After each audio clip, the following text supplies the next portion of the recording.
Hey guys, how is it going? We are back with a show franchise with the Oakland A's here in season number 3. Just getting going here in the month of March. Sitting at 4-1 and probably going to move forward. But before we do that, we are going to take a look at some of the top prospects on this team.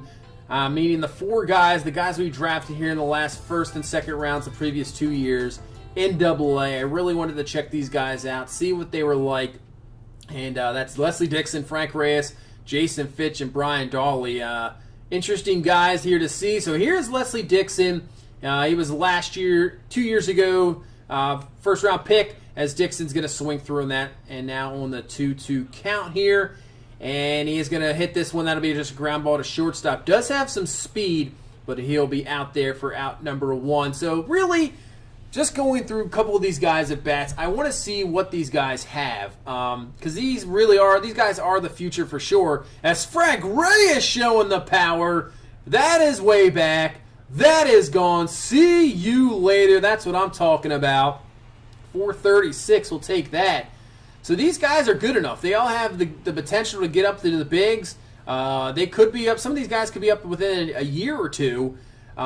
They all have, almost all of them are almost 5-tool players.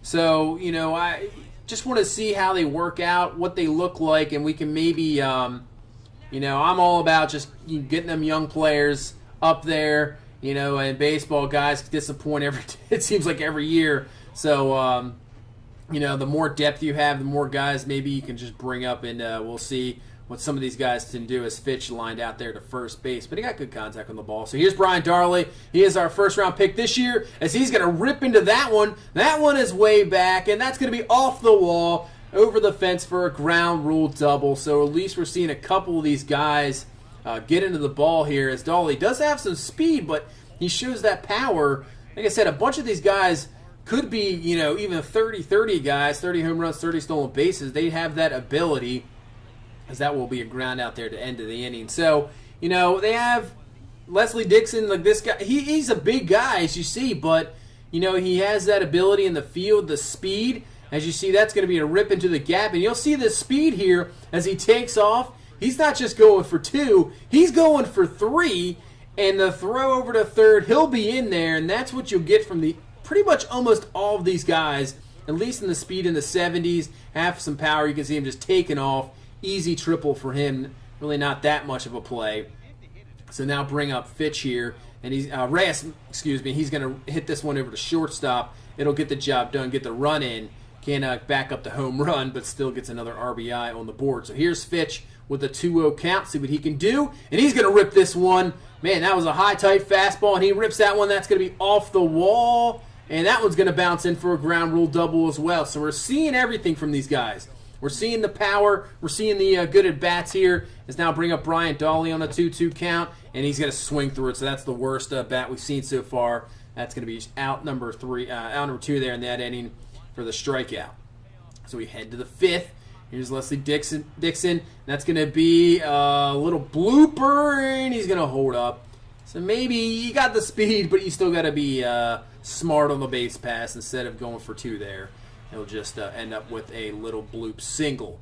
So here's Frank Reyes with a home run earlier. This time he's going to rip that one. That's going to be a base hit. So he is looking like maybe the more complete hitter here so far. I know this is just one game, but we'll have to see how they perform well over the season. But so far, I like what I see. So here's Fitch now. 1-1 count to him up the middle, but playing that double play depth. They'll get the 6-3 double play unassisted there.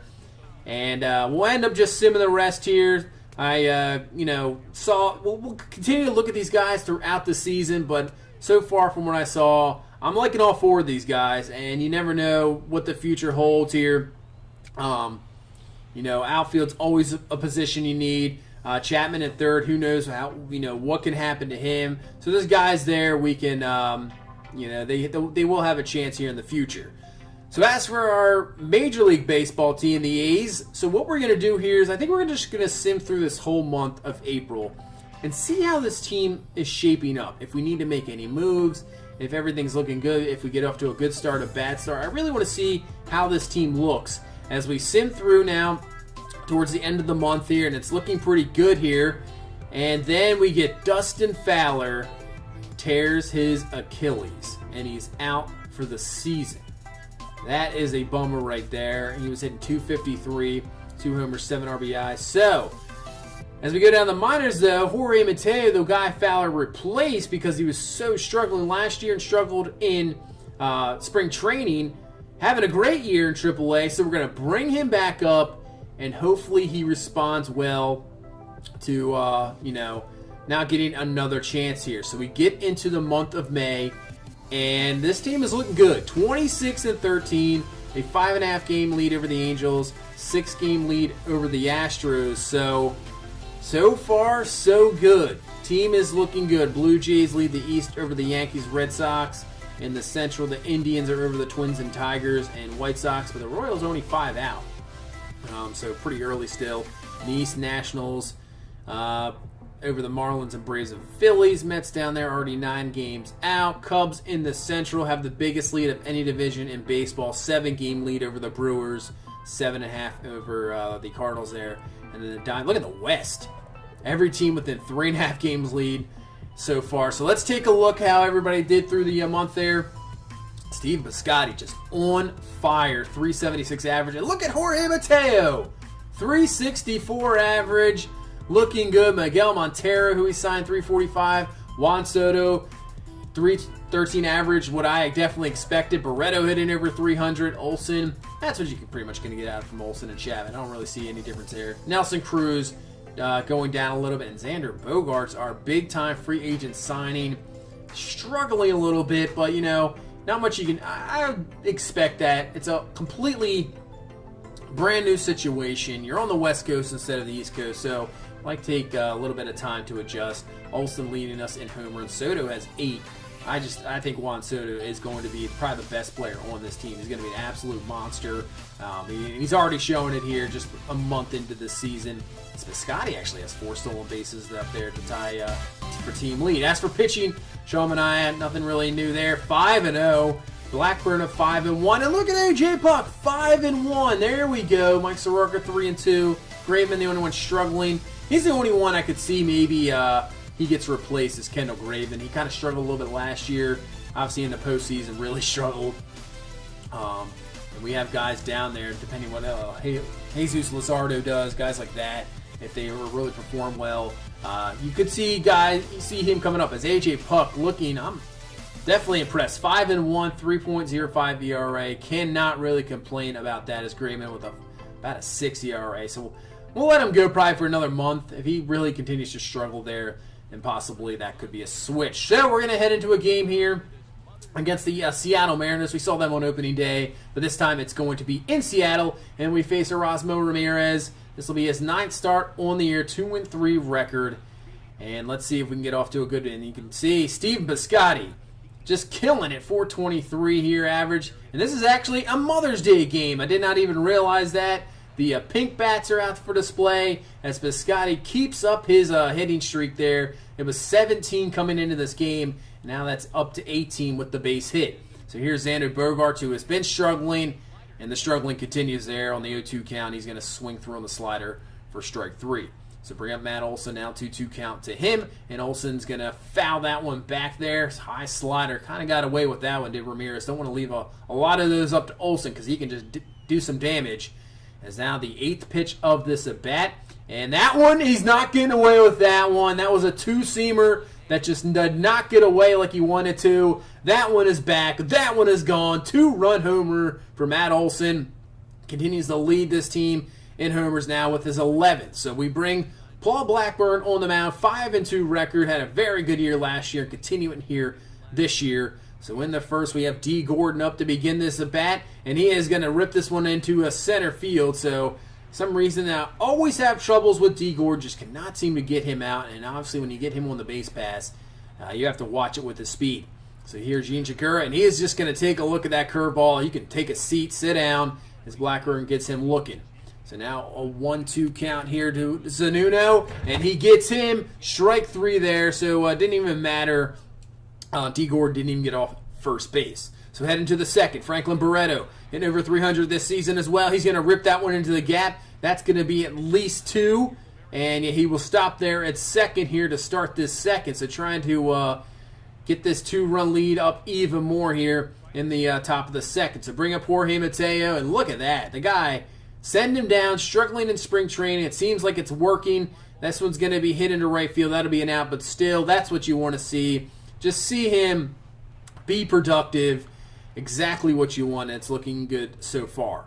So bring up Juan Soto now with 2 down. 1-1 count to Soto, and he's going to rip this one down to first base. But what a play there by Healy. Will get the out, saves the run, and keeps us at a 2-0 ball game. So we head to the bottom of the third. Blackburn just wheeling and dealing here, but this time that is going to be absolutely ripped. And Piscotty, he's off the wall, but then he's going to miss the cutoff, man. Man, what happened there? Mariners will get up the run on the board. Just a total mistake there. So you saw on opening day, and actually in the Astros game, some fielding mistakes, and we're definitely seeing it a lot more this year. We have guys out there, maybe not the greatest fielding, and Piscotty is kind of one of them, but we need that bat for sure because he can bring the at-bat. But only 1 run allowed there, and it remains a 2-1 ball game as we head to the top of the fourth. Bring up Jorge Mateo, man on first with 2 down. And the pitch from Ramirez, and that is going to be a bloop. Is that going to get down? It is. That's going to get down. And with the speed that Mateo has, he's on his way to second, and he's got a double. What a double there. That's what you... Hey, when things are going good for you, this is exactly what happens. I mean, when things are going bad, you hit just absolute perfect, hits that just go right to a fielder. But when things are going good, I mean, those little bloops happen, and that's going to be out number 3, close to the warning track. Can't get anything out of it, but still, good to see that Mateo's doing well. He head to the 5th. Juan Soto up. Still a 2-1 ball game. He's going to rip this one up the middle. That'll be a base hit to start off this 5th inning.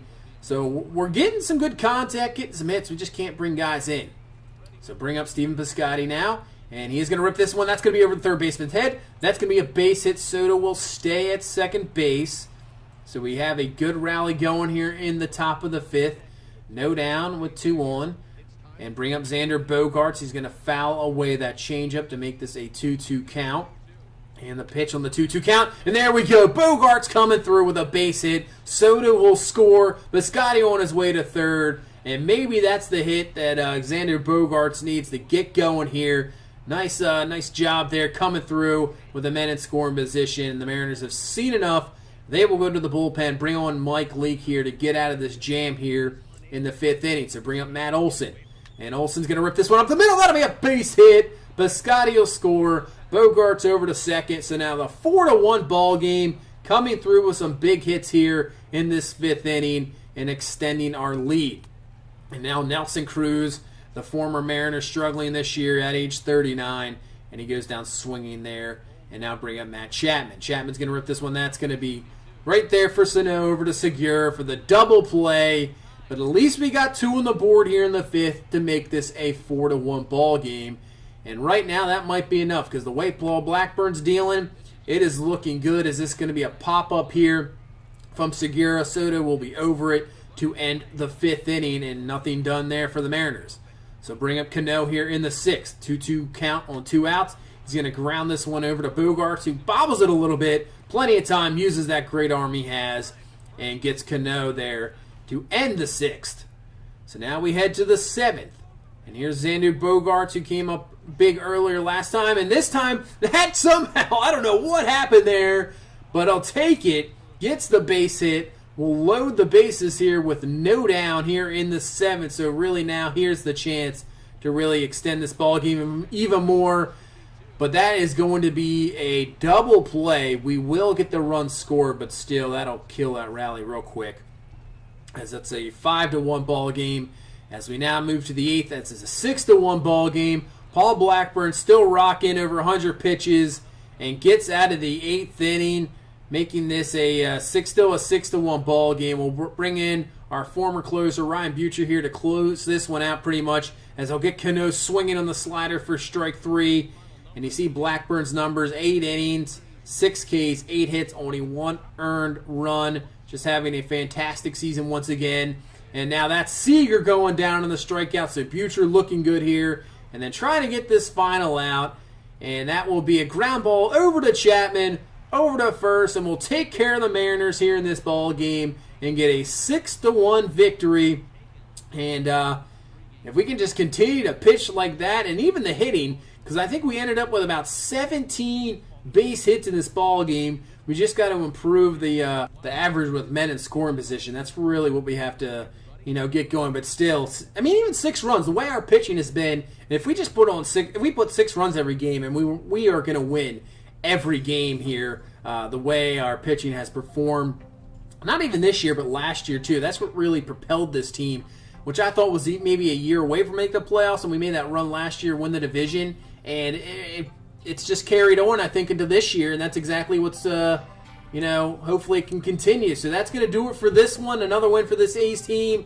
Hopefully we can propel this team to another playoff run, and we'll see what happens from here. So that's going to do it for this one. Thank you so much for watching. Please leave a like, comment, and subscribe, and we will see you in the next one. Have a good one. Bye-bye.